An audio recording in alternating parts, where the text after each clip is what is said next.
Welcome, everyone. You're in for a treat today. I am really excited to introduce you to Joanne Skye. Many of you have been working with myself and Bobby Hinman, who's my go-to editor on the children's book side of things. But you may not even realize that Joanne is Bobby's editor.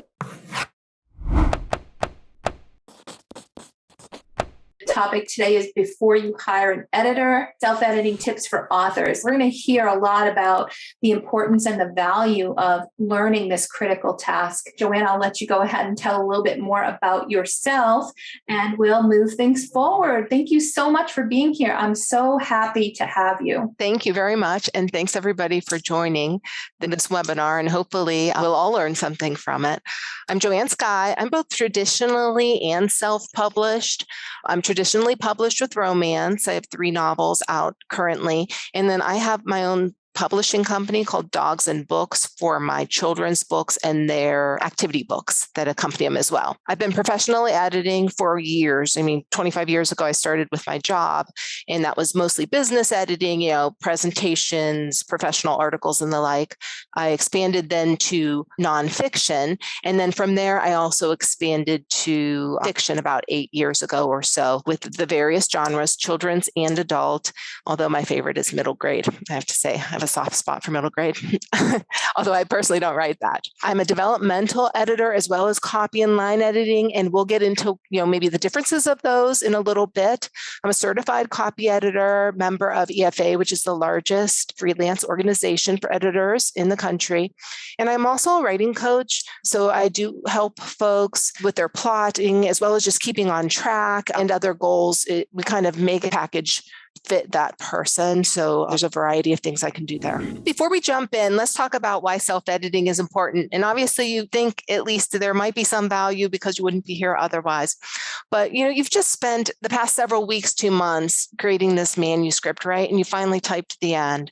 And congratulations first, because writing a book is a big deal. We all know, we talk to folks all the time and they say, what are you doing? Or, what do you do for a living? If you say you're an author or you're writing a book, the first response, at least that I get, is, oh, I've always wanted to do that. So everybody says that, but not very many people follow through. So it's a big deal. So first, congratulations. But now the obvious next step, right, is you want to send it to a professional editor, right? But not yet. And that's what we want to talk about. There are things that you can still do to make your masterpiece better before you send it to the professional editor. So these self-editing techniques aren't a replacement for a professional editor, though. So keep that in mind. So one of the first reasons why it's a good idea to do some self-editing is because, as professionals, as authors, we always want to be improving our skill, right?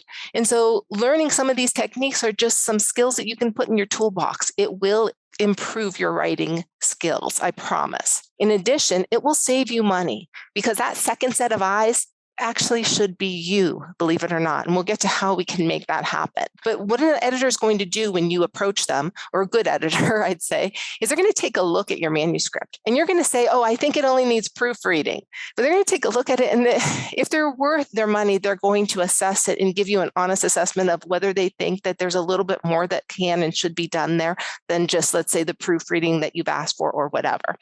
And if your book is not as clean as it could be, they're going to factor in that cleanup to their quote. So it's things that you could do that you will now be paying for because you just didn't. We're going to learn how to save a little bit of money here. This will also help you get the most out of that professional editor because once you do hire him or her, they'll be able to focus on the bigger things like plot holes, etc. And then lastly, I truly believe in the end, you'll get a better product from doing these little techniques. So this is the process that we're going to be talking about. And there's 5 steps that I'd like to walk through today. The first one is we're going to write, and that's the first draft. And we'll talk about why that's actually even part of our process in a second. The second piece is we're going to take a breath because now we're just going to put that aside. And we're going to talk about why putting aside our draft is a great second step to this process and a necessary step. Third, we're going to revise, which are macro edits, large, big picture edits. We'll talk about what those are. Fourth, we're going to edit, which is what folks typically think of when they talk about editing, which are those line edits and copy edits, those individual sentence level editing. And then last, we're going to talk about how to find beta readers, or once you find them, what to do with them to get the most out of your experience, your mutual experience working with them. So let's jump in. Step 1, write your first draft. You're probably wondering why we started here, right? It's a session on editing, but how you construct your story will affect how much or how you do your revisions and editing. There are foundational elements of the story that we're going to walk through that if they're missing in those first drafts, will make you have to do a little bit more revision and editing work on the back end to kind of fill in those blanks. So if you go in with a bit of knowledge about what these steps are, it might help you on the back end. So we're going to talk about the 3-act structure. Every story has a beginning, a middle, and an end. It's the basic story structure, right? And in the beginning, Act 1, you set up the characters, you explain who they are, and we'll get into this in a little bit more detail. And we also introduce the story's main conflict. It's called the inciting incident. And they call it that because without this incident, you wouldn't have a story. So something happens that affects your main character, your hero, and I'm going to call him a hero from now on, but regardless, man, woman, it's just a shorter word. And now your hero has to deal with it. And that gets into Act 2. It's all about the conflict and how your hero reacts to that inciting incident. So something changed at the end of Act 1, and now this hero has to do something about it. So there's generally 2 to 4 smaller obstacles. They build on each other, and they build all the way to the climax, as you can see, kind of like that mountain. And then we're in Act 3, and that's where we hit the climax, this big come to Jesus meeting, the bit last hurrah, the final battle. And your hero has successfully, or not, depending on the storyline, confronted and fixed that climax. And then we wrap up the story with all the loose ends and the minor characters. So every writer, no matter what type you are, and we'll talk about that later as well, acknowledges this kind of basic story structure. The more in-depth novels, like mostly for adults and such, they might use a 4-quadrant structure. I've used that before with my romance. And what they basically do is divide out Act 2 into 2 different quadrants, each with different purposes. But the 3-act structure is also very well known, and that's what we're going to use today. So at a minimum, as you're writing, you should have in your mind this basic 3-act structure. Let's go and talk about Castaway. I think most of us have seen it. If you haven't, I'm sorry, we're going to talk about even what happens at the end. So spoiler alert. Let's talk about how the Castaway is divided into these acts. So Act 1, we meet the characters, right? We see Tom Hanks's character. He's an executive for FedEx, and we see his regular day. He's very time-driven. He's traveling all over, right? He's very professional, executive-like. The plane crashes that he's on. That's the inciting incident, and it sticks him on this island. And now he's stuck on the island and has to figure out how to either survive or get off, or both. So that's what he has to react to. Act 2, Hanks also has to confront many obstacles. He has no shelter. Oh, he finds a cave. He can't fish. He learns to fish. He has a toothache. He has to push his own tooth out, all kinds of things. And they build on each other. I mean, to the point where Hanks actually gives up and tries to kill himself, luckily unsuccessfully, but the obstacles are building on each other. And then finally, this piece of porta potty washes ashore on the island, and he decides he can build a raft. Act 3, Hanks builds this raft and leaves the island. That's the climax, right? And he is successful. He gets off the island. But then there's still a good portion of story about a wrap up where how he gets home, finds his girlfriend's moved on, has to learn to live in this new environment and apply what he's learned on the island to that. So generally speaking, this is the 3-act structure. So you have this broad framework for your story, and the next step really is going to depend on the author. And let's talk about that just for a second, a little sidebar. We're going to talk about, are you a plotter or a pantser? And it actually doesn't matter which one you are, so both answers are right. I will explain what I mean by both. A plotter likes organization. I'm a plotter, or at least the perception that things are organized, right? I like to create outlines and lists, and I don't necessarily follow them, but I can't really start writing without it because it just gives me the perception that I have everything under control and I know where I'm going. A pantser will just sit down and write, and the story kind of takes them wherever they go. Obviously, they have an idea of what the story's about, right? But they don't try to make detailed notes and then follow them in general. So which one are you guys, a plotter or a pantser, or maybe both? We'll get to why I think this might be important later, but some of you will have notes moving into the next section of writing, and some of you won't, and that's okay. But now you write, and it's ugly. And so this is very important. We are going to embrace the ugliness of our first draft. Okay. It's supposed to be ugly. First drafts are not supposed to be perfect. There's even a recognized name for it. Go Google it now. Anyone who's never heard of this is probably on the side, like Googling, but ugly first draft is a thing, the UFD. Your creative juices are flowing. There's no need for formalities. You just want to get it on paper and keep going. So the UFD is where maybe a children's writer who's writing in rhyme doesn't quite get the rhyme right, but they're not going to just sit on that page. They're just going to write down, okay, here's what I want to do. And they're going to move on because they'll come back to it in the revision process or in that editing process. You don't stress over each word. It's okay if the pieces aren't complete. Maybe this is where middle grade authors write each chapter, but not necessarily each scene. They know, oh, we're going to have a fight with mom here, but they're just not in the mood to do that. And so they just keep moving on. That's okay. For my romances, these are usually the sex scenes because they go really easier with a glass of wine or a margarita. And I have to wait till after 5 to do that. So there's a lot of incomplete pieces on my books for that first draft, but that's okay. That's my point. It's okay if it's ugly. And when you get to the last page and you type the end, you've still completed a first draft. And so now you have something that you can revise. And that's where the fun is. So one tip, never fall in love with your first draft, with your UFD, because you will need to make changes. You will need to edit it and change all those words that you've just fell in love with that you think are perfect. It's hard. It's a tough lesson to learn. I don't know if it gets easier with different books, but even Stephen King realizes this. He is the one that said, to write is human, to edit is divine. So this is a thing. A lot of authors think that once they're done with the UFD, they throw it over the wall. It's time for an editor. Okay. And I'm an editor. I want folks' business, but I'm telling you with absolute sincerity, then is not the time to seek out a professional editor because you can make your draft better. And like we said before and talked about, it will save you money and it will get you a better end product. So step 2, it's kind of easy. We're going to take a break. Okay. You've created this awesome work. Now you want to just share it with the world. But before we do, we're going to take a step back, seriously, and just take a break.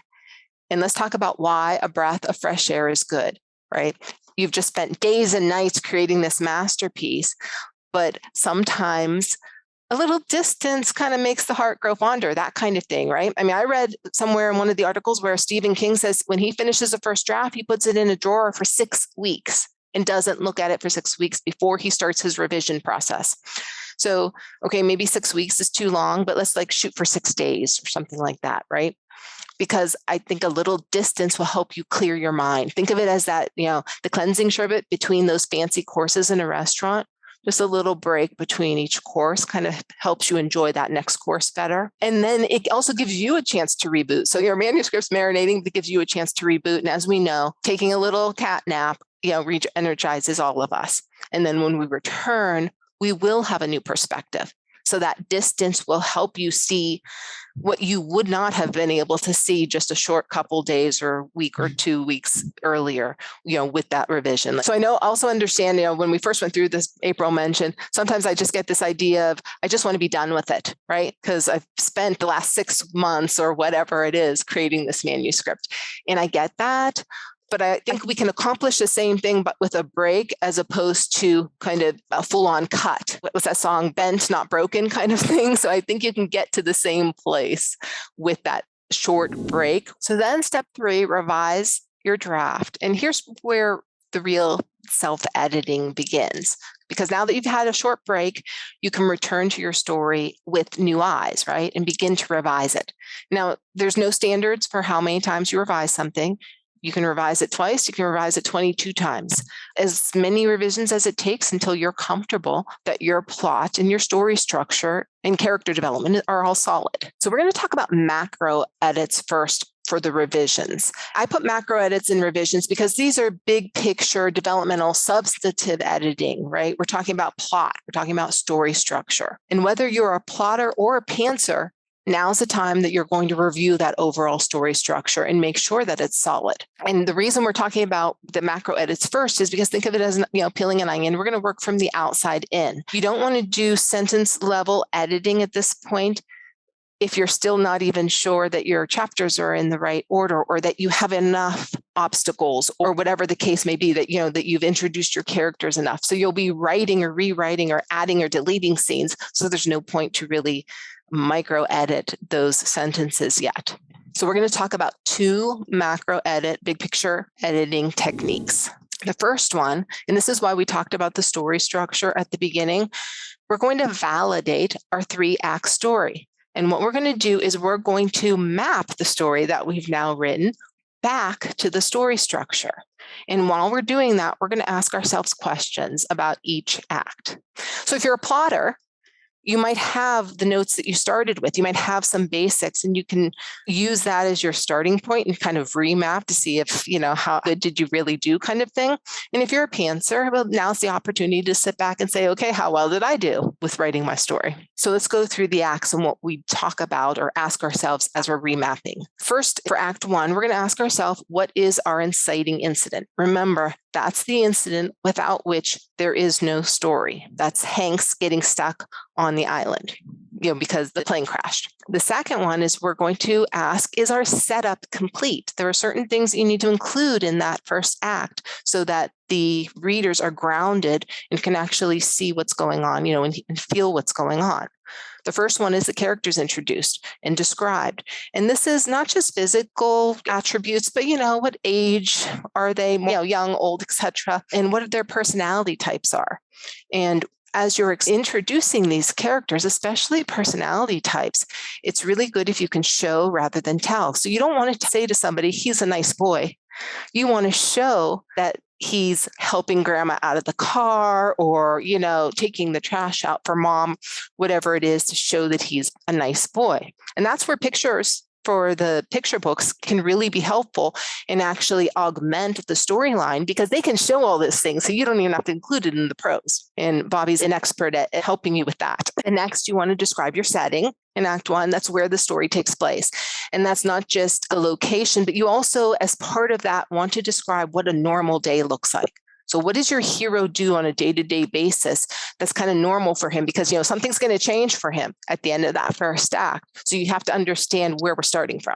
We want to talk about time. When does your story take place?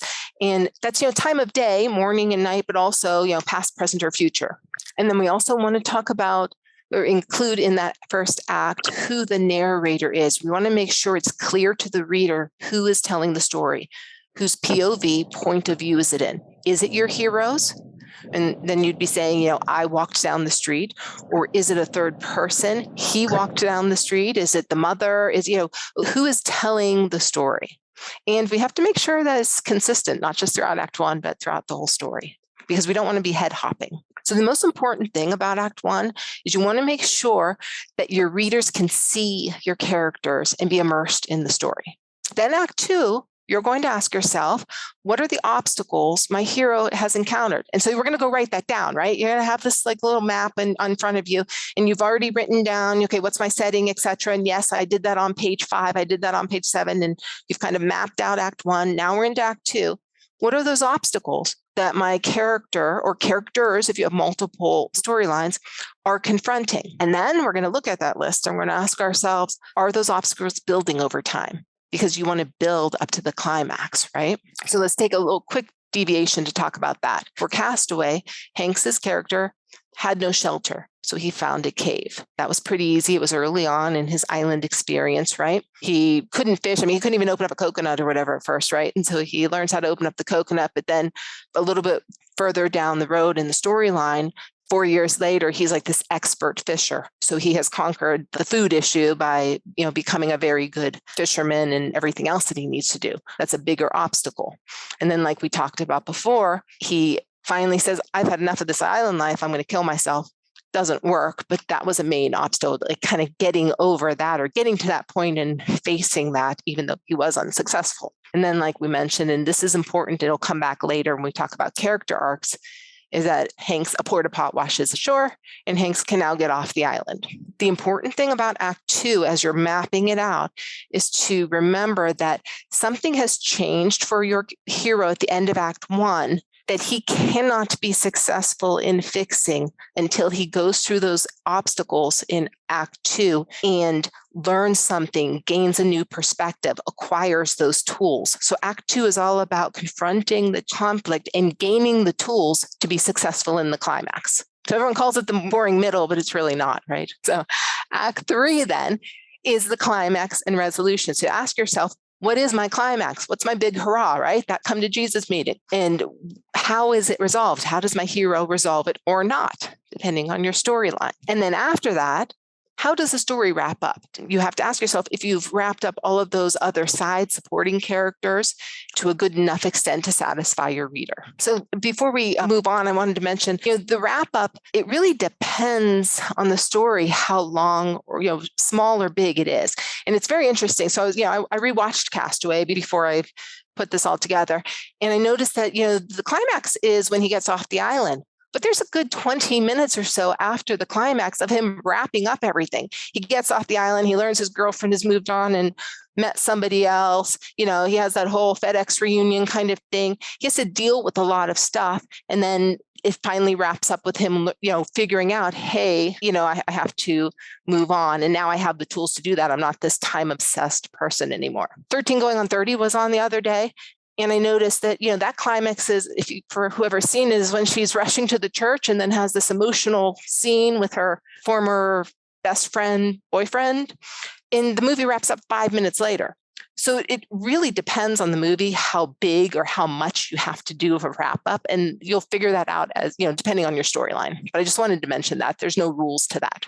So the tip here to remember is just to make sure that all those secondary plot lines are wrapped up, because otherwise you kind of leave all your readers a little bit unsatisfied. So let's go through Wizard of Oz, because I know that's something that everybody, I'm sure, has seen. So Act 1, we meet Dorothy and the others. We see her daily boring life in Kansas, and she runs away from home, gets caught in the tornado, the inciting incident, and she ends up in Oz. So now she needs to get home. Act 2 is the obstacles are she meets the Scarecrow and she has to help him get off this holder thing, right? She meets the Tin Man, has to give him oil to move. She meets the Lion and, they kind of had a little ruffle at the beginning, but, she works that out with him. They meet the witch, they get to Oz, they get turned away, they finally get into Oz, it's building, and they say, we're not going to help you, Mr. Oz, what the Great Oz says, unless you go get the witch's broomstick. So it's all of these obstacles that are building on each other. The resolution, they confront the witch. That's the climax. She throws water on the Scarecrow, melts the witch. And the wrap up is that the Scarecrow gets a brain. Everybody gets what they want, and Dorothy even gets home. So obviously I simplified that, right? There are several beats within each act, and you can get as detailed or not about plotting as you want. And at the end of this presentation, I know someone who is an excellent detailed plotter, offers classes on it. That's all this woman does, Lisa Miller. And I highly recommend her if you want to get that detailed in something. But anyway, I'll have the details at the end of the session. So you're probably thinking now, because you guys mostly are children's writers, this works for movies, but children's books are different. And no, they're not. So we're going to get an example of that, because every story, regardless of how simple or complicated it is based on these 3-act or the 3 or 4-act structure that we just reviewed. So we're going to take Santa's Dog, which is my children's book. We're going to take a quick look at it. Act 1, we meet the characters, Santa and Lance. The normal day is that the normal world is Santa and Lance work together, and Lance rides along with Santa every year on the sleigh. He's the helper. He's the favorite. The inciting incident is that Lance falls from the sleigh. And now he's in a new world because he's at the dog shelter. Act 2, he gets adopted, and Lance has to learn how to be a part of his new family. So the father's away, he's in the military. It's kind of a military story. The son doesn't have anyone to play with. Lance plays with the son. The mom's afraid of being home. Lance is the protector. The daughter is having nightmares. He, sleeps with the same bed as the daughter and chases her nightmares away. So he learns time over time to be a part of this family, and they're kind of progressive obstacles. And then as Christmas Eve nears and Santa's going to be coming back, Lance, is kind of excited to see Santa, but also sad, and he doesn't know why. Resolution. Santa returns, and Lance has to decide, do I leave or do I stay? the big climax. So he has to choose, and he chooses to stay. And Santa promises to visit every Christmas, leave some gifts, wrap up, story's over. So even though it's a simpler story and only 32 pages, with illustrations, it follows the same basic story structure arc. So now we're going to ensure that our heroes or main characters have a compelling character arc. And let's take a look at that arc. If you notice, the character arc is very similar to the story structure. It's not quite as straight of a line. It doesn't fall at the end of the climax because we're hoping that your character has actually learned something. It doesn't necessarily fall from that climactic place. But what we would like to do now is map our story structure, our character arc, to that same 3-act structure. Because your hero needs to change internally. It needs an arc. That's what the arc is.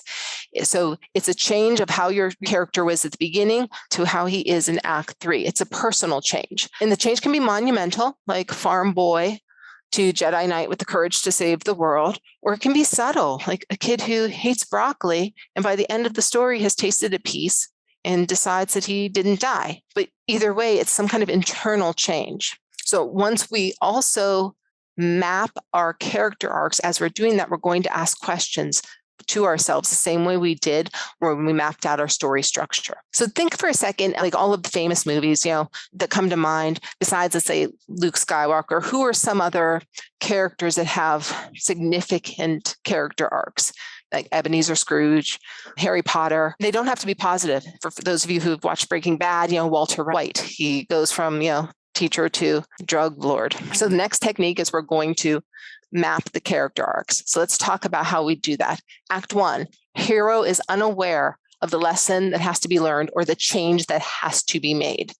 So you're going to ask yourself, what's your hero's current personality and what is he struggling with? For example, eating vegetables, something like that. Act 2, what are the obstacles he's going to confront that helps him to grow and gain that experience that he needs? So we're going to look at the obstacle list that we made on, just previously, and we're going to ask ourselves, how does each obstacle affect our main character? And if they don't, then we're going to ask ourselves if those are even the right obstacles for the story. Do we need to include others? Because the main character has to be the one facing these obstacles and gaining something from each of them. And then Act 3, we're going to ask ourselves, what has our hero learned?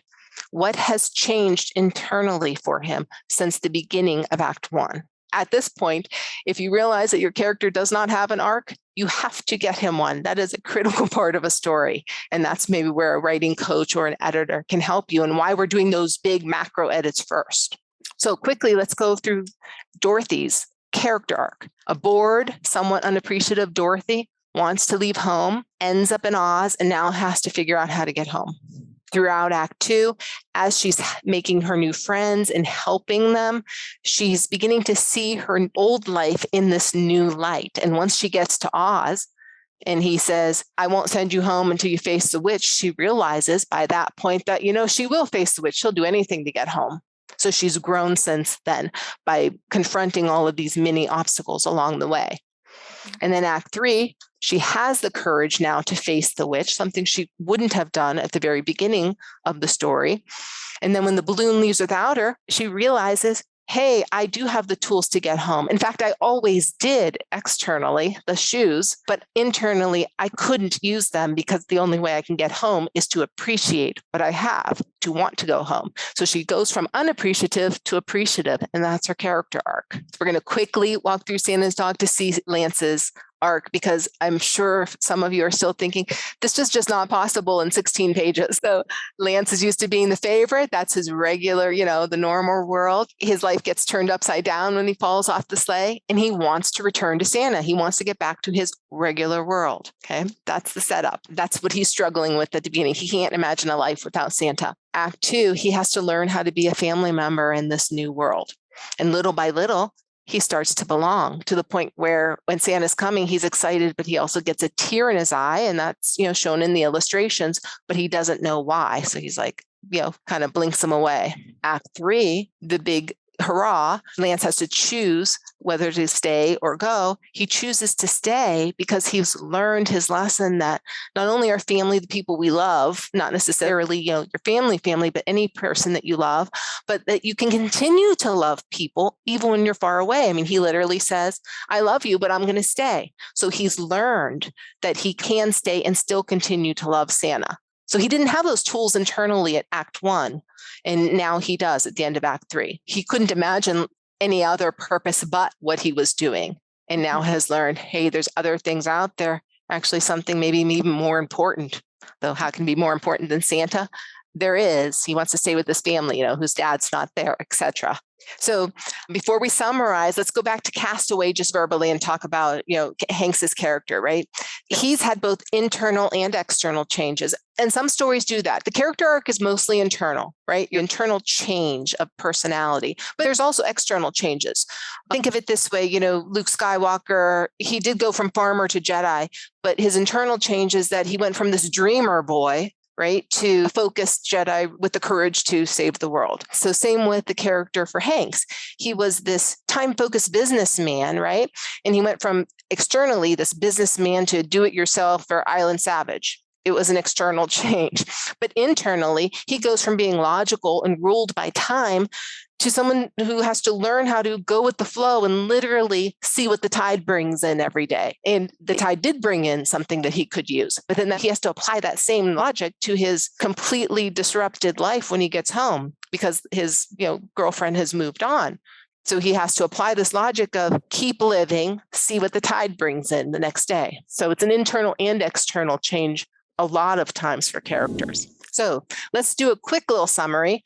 We had 2 macro editing techniques. There's a lot more, but the 2 we covered are, number 1, we're going to validate our 3-act story structure and make sure we have the necessary pieces. And we're doing that by mapping the story to the structure and also asking ourselves questions of what is the inciting incident? What is the setup? And is it complete enough? What are my obstacles? What is my climax? And what is my wrap up? To make sure that we have all the necessary pieces. And number 2, we're going to kind of do the same thing with the character arc. We're going to map that character arc to this 3-act structure, and we're going to ask ourselves questions about each act as well. This is why we do the macro edits first, because if we decide, I need another obstacle, or I have to add some more setting, or I have too much setting, get some of that out of there, you don't want to have wasted your time doing sentence level editing when you're doing macro changes. So now, step 4, edit your manuscript. This is where the actual editing comes in, what you probably thought the whole hour was going to be about.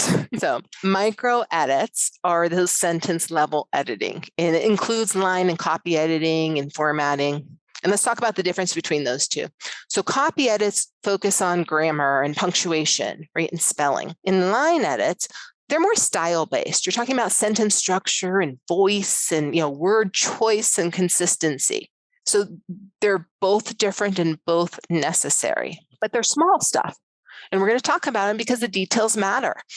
I mean, think of it this way. You're at a restaurant, and what makes you pay 20% tip versus 10 or just the basic 15? And a lot of times it's the small stuff. It's that you asked for extra rolls and they remembered and brought it, or you asked for extra dressing and they gave you 2 containers, not just 1, or, the waiter stopped by just enough without being annoying. So it's like the little things that make a good experience great. And it's the same thing with edits. So we're going to review 4 techniques. There's a whole bunch of them. There could be dozens. We're going to review 4 of them today. First one, micro editing technique number 1. We're going to format our manuscript. Kind of seems silly, but there is a prescribed way to format manuscripts when approaching agents and publishers and even editors. It will help because editors live in that world. So we're used to working with manuscripts that have this particular formatting. And even when I get a manuscript that doesn't have it, I will sometimes change it over to it, or I'll ask the author before they even send it to me, when you send me your manuscript, here's how you should do it, blah, blah, blah, blah, blah. It just makes it easier all around for the author and the editor. But if you're going to send your work to an agent or a publisher, it will make you look like you know what you're doing, right? That you've been around, that you know how they want the formatting to be. So it's a good thing to know either way. So first, Your manuscript should be in 12-point Times New Roman. It's not my favorite font, but that is what kind of is industry standard. You need 1-inch margins all the way around. It should be double spaced with no extra spacing between lines. So if you're in Word, and that's what I use, there's this area called paragraph. You can click into that paragraph section, and this is where you can choose, you can see on the screen here, a double spacing, and then also set the before and after lines to 0, so that there's no extra spacing besides just that double spacing. You also want to indent new paragraphs a 1/2 inch. And you don't want to use your space bar or even your tab bar. What you want to do is right here in this same section, in Word at least, you can set it so that the indentation is a 1/2 inch every time you press return. It's automatic. And then you want to make sure there's no extra lines between paragraphs. I've got manuscripts where, for whatever reason, the author likes to just put an extra space bar, like an extra return in between each paragraph. Don't do that. Again, if you're going to send it to a publisher or an agent, they're going to ask you to take it out. And then this is a tougher one. There should be a single space between sentences. I grew up learning that there should be double spaces, but that logic has changed. And now it's generally accepted in all of even the grammar rule books that we only put a single space between sentences. And it's because the fonts are different. It's not just this Courier typewriter font. So, new finagled fonts, and they're supposedly taking that into account within the font. So really only a single space is necessary in between each sentence. Micro-editing technique number 2, and please don't laugh, but you need to spell check your manuscript. Spell check is your friend. So you see how when you don't spell something correctly, at least in Word, you get that red squiggly underneath a line. Imagine what an agent would think if you send them a document and you have a bunch of red squigglies that you could just literally click into and fix yourself. So always spell check your document and fix as many of the red squigglies as you can. And again, in Word, it's very simple. You right click the red squiggly word, and it literally gives you some suggestions of what that word should be, and then you could pick it. Number 3, double check your punctuation. These seem simple, but you guys would be amazed at how many manuscripts I get that these are not implemented. And if you don't start your sentences with a capital letter and end it with a period, it makes it very difficult for the editor to know when you meant to start and end your sentences. And so it's very distracting. And so the editor will work harder and maybe fix that for you, but they'll charge you for that. So make sure your sentences start with a capital letter, that dialogue is surrounded by quotation marks, that the punctuation is placed inside the quote when you have dialogue, that questions end with question marks, don't they? And that when you do use an exclamation point, please use it sparingly, because if everything is exciting, nothing is, and only use one. Okay, really. Okay, so those 3 techniques would fall into the copy editing category. What we're going to talk about now is kind of line editing, because it's more stylistic with your word choice. And we're going to talk about powering up our vocabulary. There's literally dozens of things you can do here, and we're going to cover 2 of them. So first, we're going to search our manuscript for really and very. And we're either going to remove them because they're unnecessary, or we're going to replace them with stronger adjectives and verbs. I'll give you an example of each. This is the removal part. This is very important. This is important. If you say this is very important, are you implying that if something's important, we ignore it? But if it's very important, we do something about it. So you have to ask yourself, is the very necessary? It might be. You might have a dramatic teenager who that's part of their personality. This is very bad and the most horrible thing that's ever happened to me, that kind of thing. Well, then you want to keep it. But you should ask yourself if it's really necessary. And if it's not, get rid of it, because they're just filler words. Same thing with really big, very small, that kind of thing. You can usually replace them with a stronger adjective. Really big, huge, very small, tiny. And this is to Bobby's point about choosing your words. There may be a stronger, more succinct way to say what you want, which is why we don't fall in love with our words at the beginning. So as you're editing, that's the time to kind of review things and find that most strongest way to say something. And it's not just adjectives. You can actually replace the veries and the reallys with strong verbs as well. The music was very loud. The music blared. So technique number 2, we're going to search for all of the other ly adverbs and replace them with strong verbs if we can. Hopefully, you'll be able to get rid of 80% of your ly words. First, you go in Word and Google ly, like search on the function for ly, and you'll pull up hundreds if you have a regular manuscript, maybe dozens if you have a children's book of ly words. So you're going to go through each of those and decide, can I get rid of it? Can I replace it? Etc. So let's give some examples. Spoke softly, whispered, ate quickly, devoured, walked quickly, ran, sprinted, bolted, etc. What you have to remember from this is that strong verbs equals strong writing. So you always want to make sure that you're using the strongest verbs and adjectives possible. So let's summarize these micro editing techniques. You're going to format your manuscript, right? Font, margin, spacing, and then the spacing between sentences. We're going to use spell check. We're going to double check our punctuation, and we're going to power up our vocabulary because strong words equals strong writing.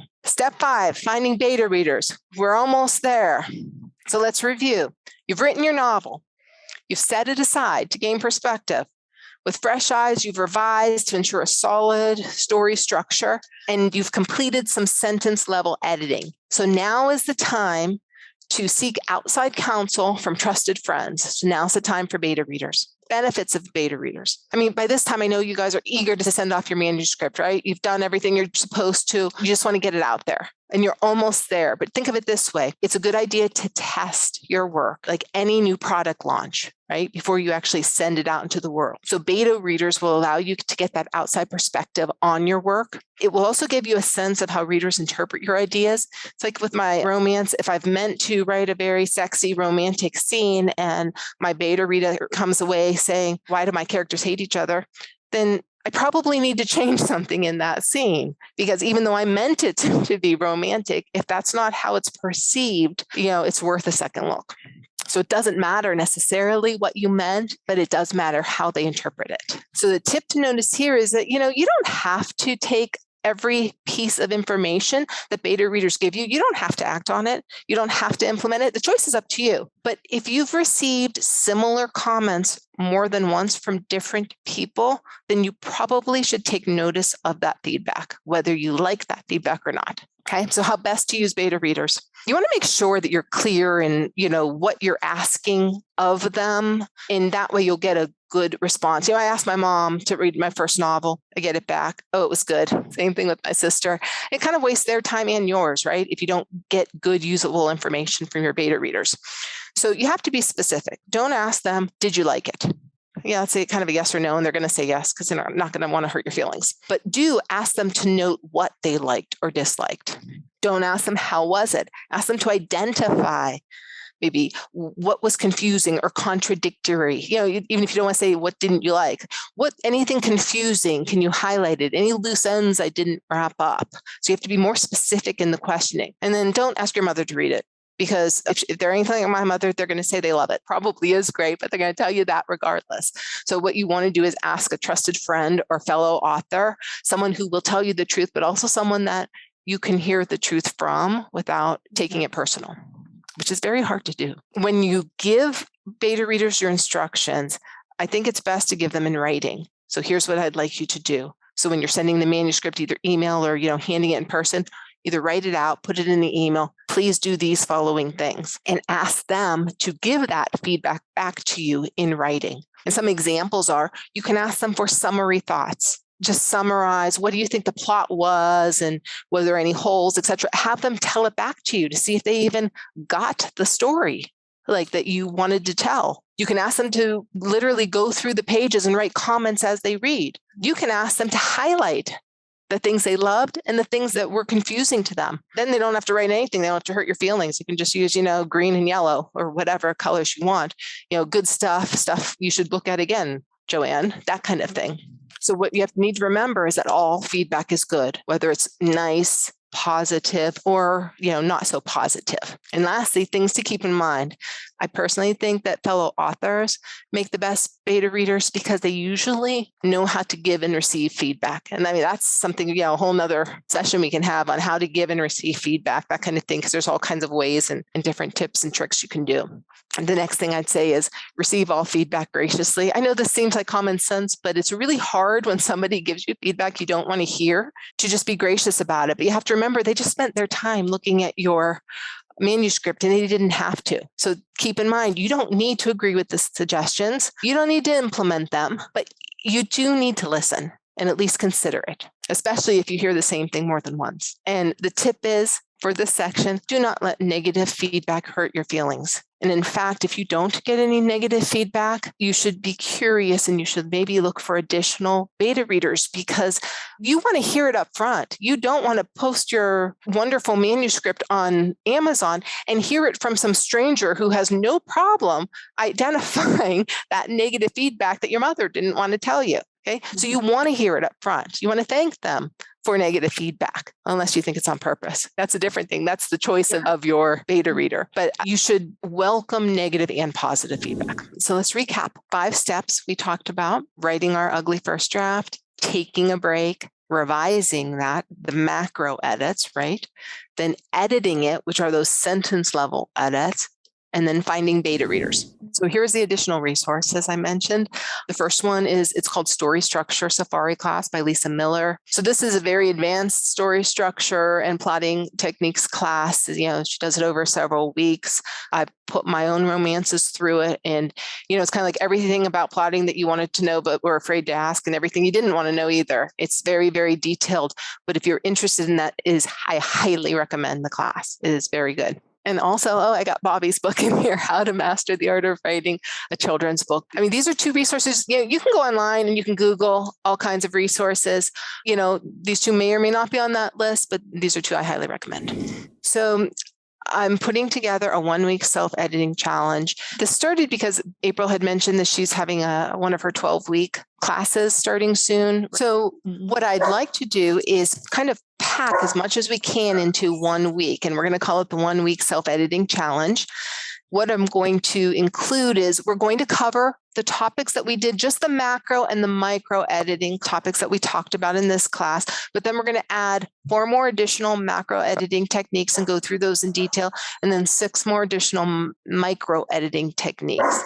And in addition to that, after the 2 classes, there's going to be 2 classes in the week, I'll do a preliminary assessment on the participants' manuscripts. So I'll look at a few pages and offer suggestions based on those skills that we reviewed in that editing challenge class. We'll have to put time limits, things like that, so that you can get what you need out of it, etc.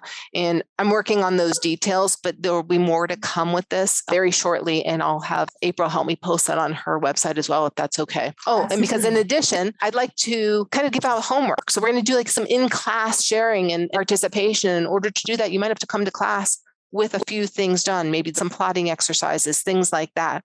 So there'll be a little bit of kind of homework before the first session and in between the first and second sessions. And as well, we'll get some downloadable checklists and templates and things like that to use in your future work as well. So what I'm envisioning are 2 one-hour Zoom sessions, although the way I tend to talk, it might be a little bit longer than 1 hour on each of them. The week of June 4th, so maybe that Tuesday and Thursday, we haven't actually picked the dates yet. There will be pre-work, like I mentioned, before the first session. I'll tape those sessions like April is now, and then they'll be accessible. And I have to work out those kinks, April, to make sure that only those who are actually signed up can access that. And if you've participated in this session, or if you're participating in April's 12-week session, I'm going to ask for some $59, but the regular price is $79. So I think we can also work with April on that as well. So I wanted to thank everybody for being here. My contact information, it's very simple, joannesky.com. If you have any questions, want to ping me, go for it. Same with my website, joannesky.com. So it's kind of easy peasy. I am an editor. I offer all kinds of services, including proofreading. And I'm also offering writing coach services, which I absolutely love because it's really fun and they're all different depending on, the writer and the manuscript. And regardless, please go to my website, sign up for my newsletter. You won't get spammed because I barely make it once a month, but I'm trying really hard to do it once a month. And, it includes some editing tips and, perhaps in the future, some short training videos, as well as then just general book release information and other specials and things like that. So, But thank you guys very much for attending.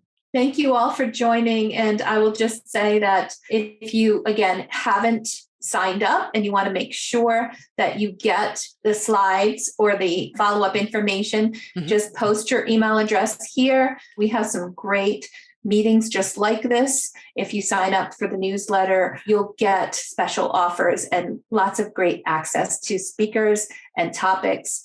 Thank you, everybody. And Thank you for hosting, April. You're welcome. Have a wonderful day, everyone.